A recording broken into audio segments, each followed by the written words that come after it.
And joining us now is Dr. Prathap Reddy. He's the founder of Apollo Hospitals. Mr. Reddy, thank you very much, Dr. Reddy, for talking to us. Always good to speak to you.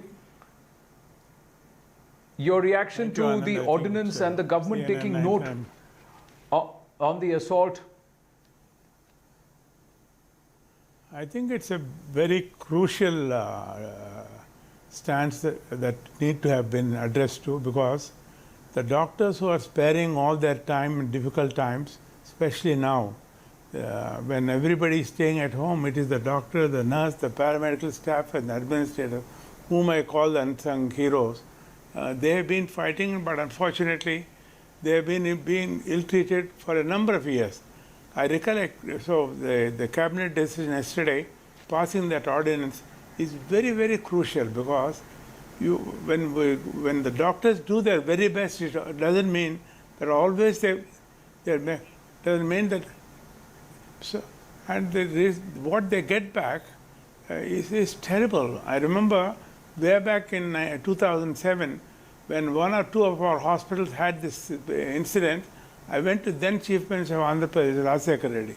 Within 72 hours, he passed an ordinance that is a punishable offense.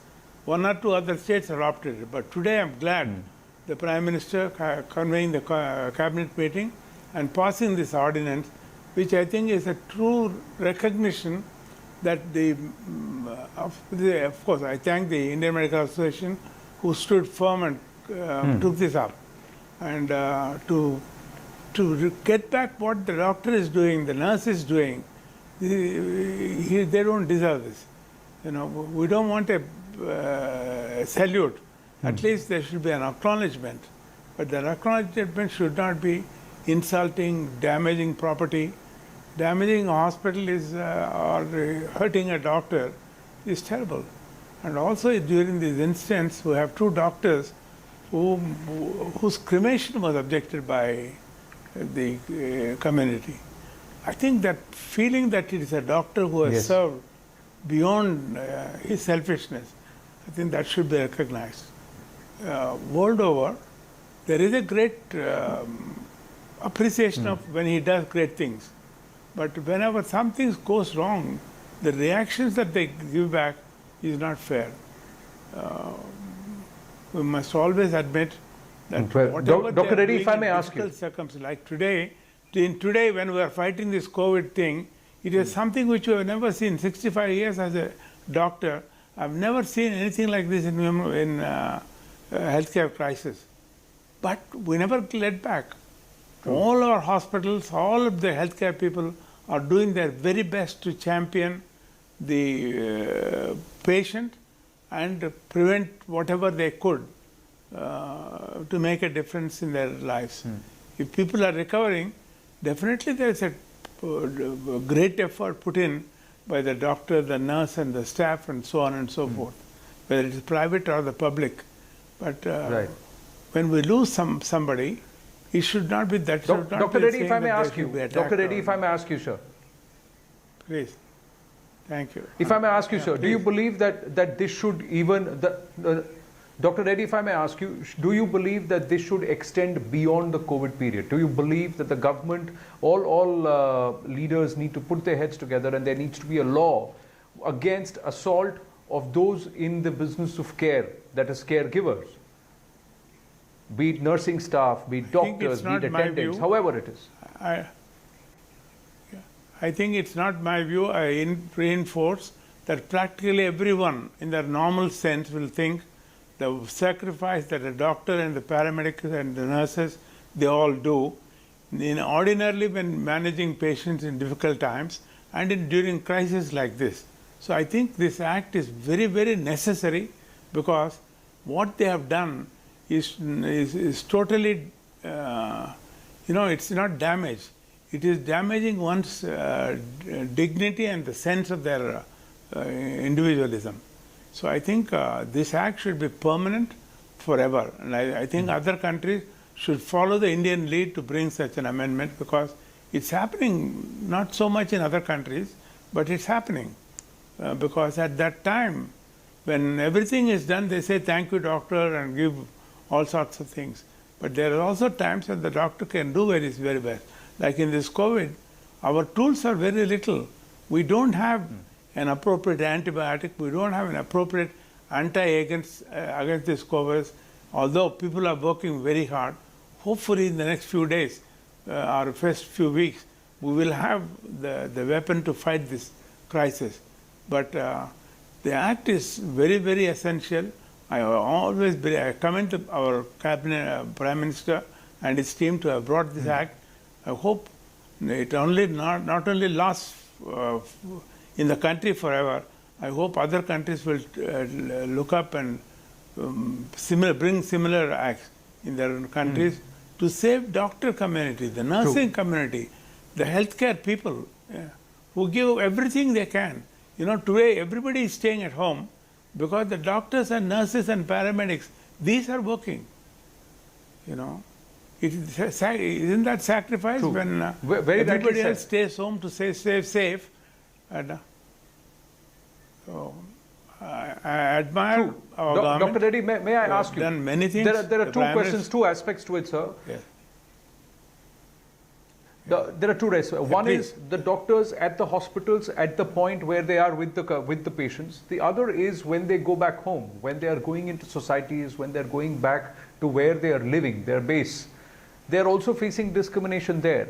As somebody who spent 65 years in caregiving, in saving lives, what would you tell people who have this attitude that they don't want doctors as tenants, nursing staff as tenants, attendants as tenants, or perhaps residing in their society and area because they look at them saying, "Ye COVID benefit, COVID to nahi leke aaya hai. Is this person going to infect us?" We saw the attitude that was on display by certain sections of society with Dr. Simon. You raised that issue. What would you tell such people? Yes. I think the people at large must realize that they are safe because there is the other person who is working tirelessly night and day, because the healthcare doesn't have a fixed hours, from 8 hours coming at 10 o'clock and going back at 5. They may be called in the night. They will have to do in the night calls. And they'll have to work on ordinary problems and do it extraordinarily well, and may attack the extraordinarily difficult problem like this and make it possible to save individuals' life. Such people must be honored, and certainly not be insulted or not saying we don't want the doctor or the nurse staying in our place, they will infect. Because they are teaching you how to stay safe, stay home, stay safe, safe distancing. All this came out of healthcare people's guidelines. And community must respect. There is someone, I am sitting at home, there is somebody else, a huge force of healthcare force who is working round the clock to protect us or protect other citizens like me. I think that spirit must come in, and if it does not come now in this huge crisis, I think they are seeing what it is. Everyone is actually was in panic. Thanks to the great work done by the government, bringing down lockdown and several other features. And this act, of course, is something which is a permanent thing for them to take, that they will be punished. But instead of that, it should come automatically from them. These are the people. We respect God. We respect the priest. So we should at least be the priest. Correct. Very rightly said, Dr. Reddy, but the door has to swing both ways. There has to be a certain level of patience also, which the medical staff and the attendants have to show to patients and to people who are knocking at their doors, and not beyond COVID, even with other issues, because tensions are frayed on both sides. That's also a point that we have to appreciate. I have limited time, so I'm just going to ask you this. As somebody who's also advising the government at various measures, what are the next steps that the government needs to take at a larger level? You're also an entrepreneur. You're looking at how the economy is also hurting. So I'm going to ask, my final question is, what is it that you would advise should be the next steps for India to emerge out of the lockdown while we actively fight COVID? So I think number one is COVID and save our people from this huge crisis.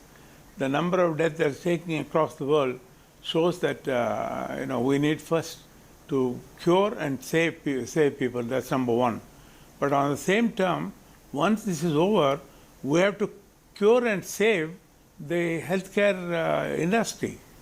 I don't know if the country is aware, the number of small nursing homes, large nursing homes, they are all almost on the brink of completely shut down because they are not able to pay salaries, they are not getting any patients. So I think like other industries, yes, healthcare should get the top priority to see, because we need to fight the moment this is over. There are bigger problems that we have. We're having increasing number of heart attacks. The cancer is growing at 40%. So we need the hospitals, we need healthcare, but for them to recuperate for the next 6 months, whatever they can, they should give. The few things that we have suggested, number one, is of course to see if they can waive our loans or postpone our loans for 6 to 9 months. Give, like a moratorium. Then also fund, at a lower interest. We're also talking to some banks to see if this is possible. Right. Yes, at a whole level, corporate level, tertiary care level, we may be able to talk to the banks. Right. But what about these poor nursing homes? They are the front end of all the healthcare people. And they are completely well, Dr. Reddy, let's hope the Prime believe, Minister does take into consideration your suggestions, sir. Let's hope the Prime Minister does take into consideration, because these are suggestions coming across the industry. I thank you for taking up this media. Thank you so much. Very nice. I welcome your suggestion. I hope Good this to will speak to you, happen, sir. Thank you because so we'd much. like to continue.